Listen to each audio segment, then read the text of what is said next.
इनसे मिलिए। इस कार्यक्रम में हम आपको सुनवा रहे हैं जानी मानी लेखिका अर्चना मिश्रा राय से मंदाकिनी जोशी की बातचीत। आज हम आपको सुनवा रहे हैं इस बातचीत का तीसरा भाग। इनसे मिलिए कार्यक्रम में सभी सुनने वालों को मंदाकिनी जोशी का नमस्कार।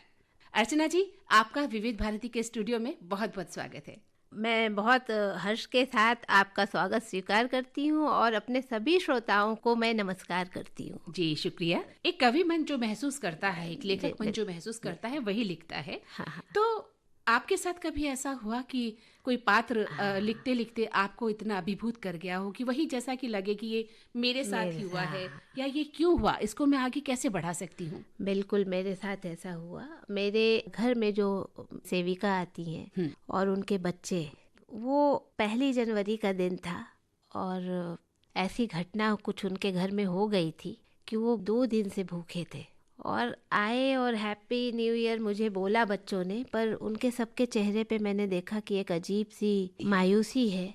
और मैंने पूछा उनको कि क्या बात है, क्यों उदास हो? तो वो छुपाते रहे। उन्हें लगा कि फिर भाभी कुछ मुझे देंगी, तो नहीं हम ठीक हैं।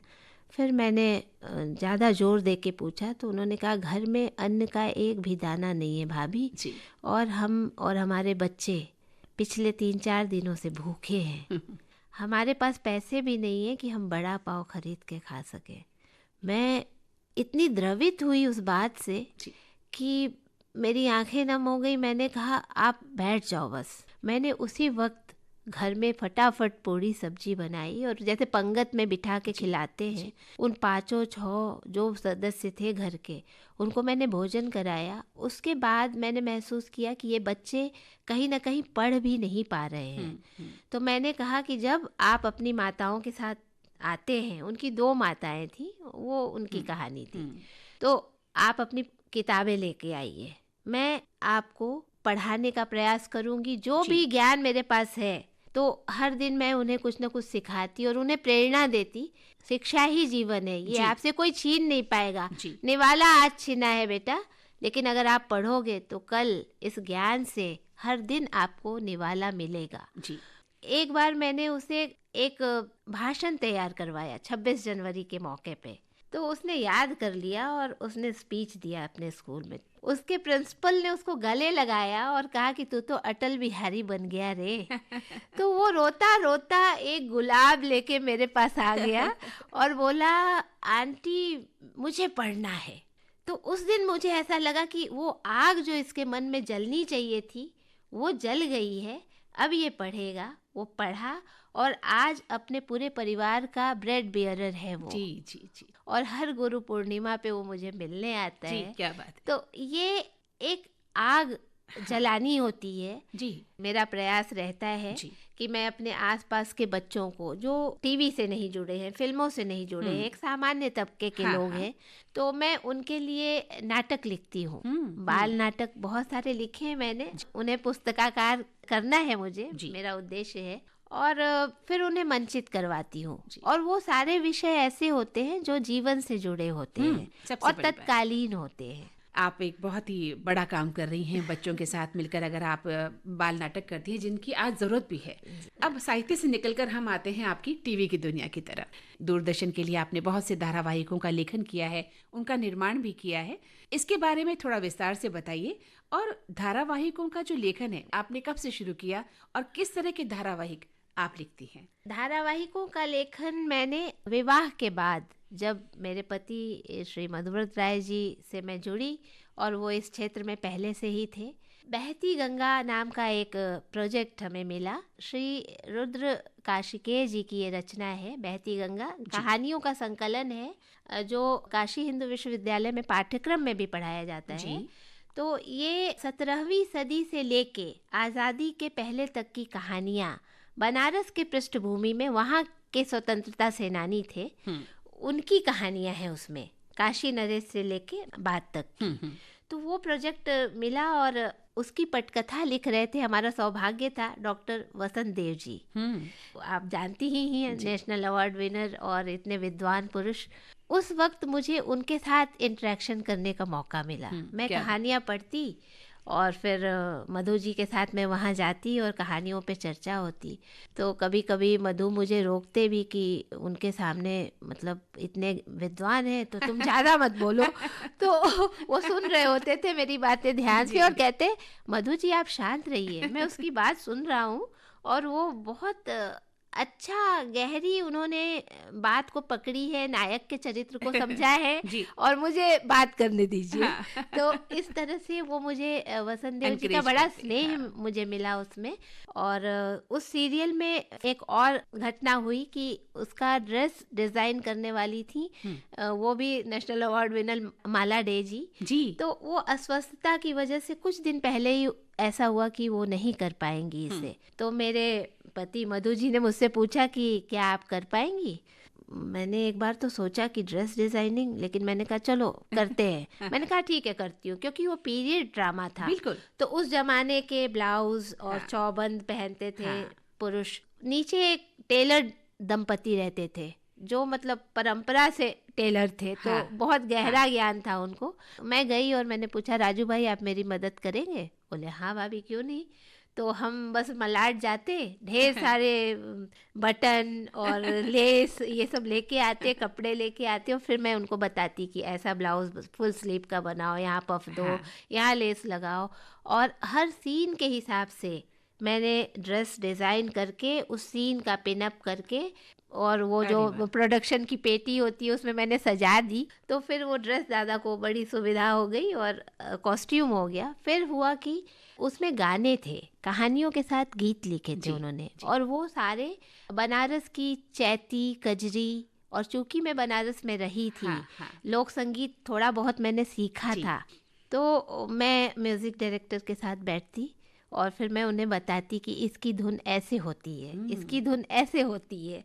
और फिर वो बनाते जाते, अरेंज करते म्यूज़िक, और वो एक बड़ा आनंद मुझे आता था। बहुत सुंदर। उसके बाद वसंत देव जी किसी काम में व्यस्त हो गए थे। तो मेरे पतिदेव ने मुझसे पूछा कि क्या आप शीर्षक गीत लिखना पसंद करेंगी, आप लेखिका हैं तो। मैंने कहा मैं प्रयास कर सकती हूँ, आपको भा जाए तो अच्छी बात है, अन्यथा आप किसी और से लिखवा लेना। तो मैंने फिर उसकी ड्राफ्टिंग शुरू की और वो शीर्षक गीत लिखा। पर मेरे पति ने मुझे ये बताया, ये खास बात है, हाँ, हाँ। कि मैं पहले किसी को नहीं बताऊंगा कि ये तुमने लिखा है। हाँ। तो मैंने कहा ऐसा क्यों? उन्होंने कहा रुको थोड़ा ठहरो, ऐसा ही रहने दो। मैंने कहा ठीक है। कोई भी उनसे पूछता टाइटल सॉन्ग कौन लिख रहा है, तो वो कहते हैं एक लेखक लिख रहे हैं।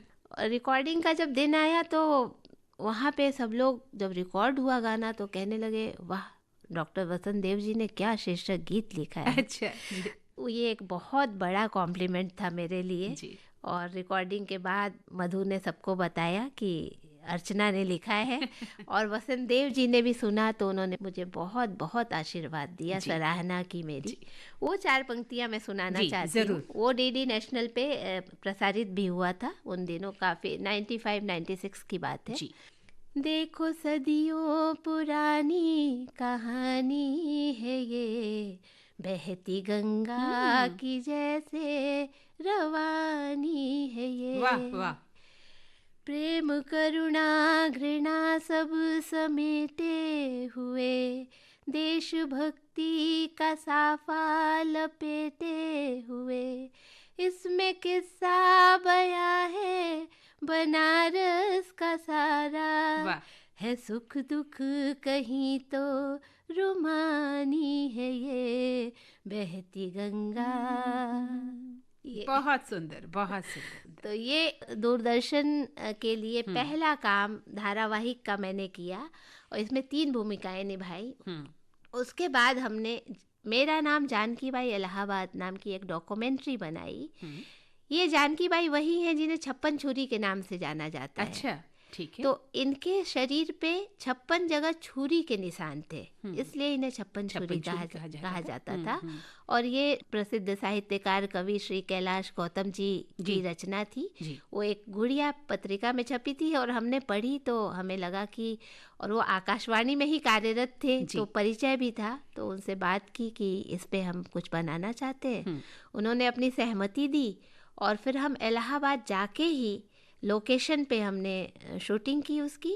काला डांडा में आज भी उनका मकबरा है और वो बहुत ही अपने ज़माने की प्रसिद्ध गायिका है। सबसे खास बात है कि 1907 में जब संगीत एक उद्योग का रूप ले रहा था, जी विचार आया कि इसको क्यों ना उद्योग बनाया जाए, जी तो ये गाने रिकॉर्ड होने लगे। और जानकी बाई वो पहली महिला थी जिनका गाना रिकॉर्ड हुआ था ग्रामोफोन कंपनी के लिए, तरफ से। और वो यहाँ पे रिकॉर्ड होता था, उसे फिर जर्मनी भेजा जाता था जहाँ ग्रामोफोन बनते थे और वो बन के फिर वापस मार्केट में आते थे। तो इसलिए ये कहना जरूरी होता था गाने के अंत में, मेरा नाम जानकी बाई इलाहाबाद, क्योंकि गौहर जान भी उनकी समकालीन थी और भी गायिकाएं थी जिनके गाने जाते थे, तो वहाँ वो पहचानेंगे कैसे। जी तो इस शीर्षक से और मुझे छप्पन छुरी उनका इतिहास जब जाना, आज भी इलाहाबाद में उनके द्वारा चलाए जाने वाले धर्मशालाएं हैं, बहुत सारे मदरसे हैं, उन्होंने बहुत काम किया। उन्हें प्रथम महिला का स्टेटस उस वक्त मिला हुआ था और बहुत आनंद मिला ये सीरियल बनाने में। उसके बाद हमने बनाया राजू श्रीवास्तव जी के साथ हास्य धारावाहिक। उन दिनों राजू श्रीवास्तव जी सिर्फ स्टैंड अप कॉमेडी किया करते थे जी। तो उनसे भी हमारा थोड़ा परिचय था। ये बात जहन में आई कि क्यों ना एक सीरियल की तरह बनाएं और मुख्य पात्र वो हों। तो मैंने एक कहानी का प्रारूप तैयार किया और फिर हम उन्हें सुनाने गए, तो उन्हें बहुत पसंद आया और उन्होंने तुरंत हाँ कर दी और फिर पूरी टीम हमने तैयार की और यही मड आइलैंड पे बंगलों में उसकी शूटिंग हुआ करती थी। उसमें एक जो कहानी थी उनको बहुत पसंद आई थी, उसका हास्य। मैं इलाहाबाद गई थी और मेरे बड़े भाई का बच्चा, उन दिनों इतना पॉपुलर नहीं हुआ था पल्स पोलियो का टीका, वो प्रचार में आ रहा था। तो उसने कहा बुआ मुझे ना 2 बूंद जिंदगी के पीना है। तो मुझे लगा इतना छोटा बच्चा और 2 बूंद जिंदगी के, तो मम्मी ने बोला अरे वो प्रचार करने आती है ना, वो यही कहती हैं, तो और टीवी में भी प्रचार आ रहा है तो ये वही बोलता रहता है। तो मुझे बैठे बैठे आइडिया आया कि यार इस पे एक अच्छी कॉमेडी बन सकती है। मैंने उसको इस तरह से लिखा कि एक आती है प्रचार वाली लड़की, सुंदर सी है, और वो कहती है कि भाई 2 बूंद जिंदगी के देने, आपके घर में कोई बच्चा है क्या? तो वो कहते नहीं बच्चा तो नहीं है, मैं तो हूँ। तो वो नाराज होके चली जाती है। फिर वो जैसे तैसे अपने दोस्त को तैयार करते हैं कि तू मेरा बाप बन जा और मैं तेरा बच्चा बन के चलूंगा। तो वो कहता है यार मुझे पिटवाएगा तू। नहीं मानते और फिर वो लेके जाते हैं, तो बाहर जो डॉक्टर नाम वगैरह लिखते होते हैं वो कहते हैं ये तो बहुत बड़ा लग रहा है बच्चा आपका, 5 साल का तो नहीं है। तो कहते हैं नहीं नहीं बहुत लेट हुआ है, लेट इशू है, तो खा पी करके जरा बड़ा लग रहा है।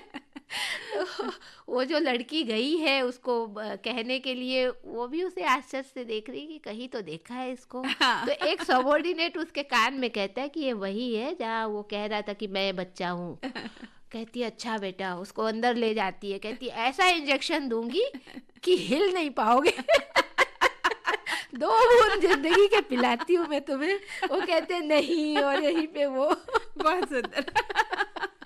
तो राजू जी ने बहुत एंजॉय किया इसको और बड़े मजे लेके उन्होंने काम और एक साफ सुथरी कॉमेडी भी हो जी, गई जी, जी। और बात की बात निकल बात भी और 2 बूंद जिंदगी का प्रचार भी हो गया। जी, यही है एक अच्छा लेखन जिसमें आप बात भी कह दें और शुद्ध हंसी मजाक भी हो जाए। जी, जी।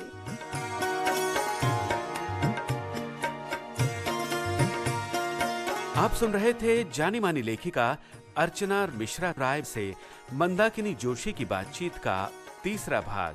ध्वनि मुद्रण अभियंता गणेश शिंदे, प्रस्तुतकर्ता अनुश्री पाठक। अब आज का इनसे मिलिए कार्यक्रम समाप्त होता है।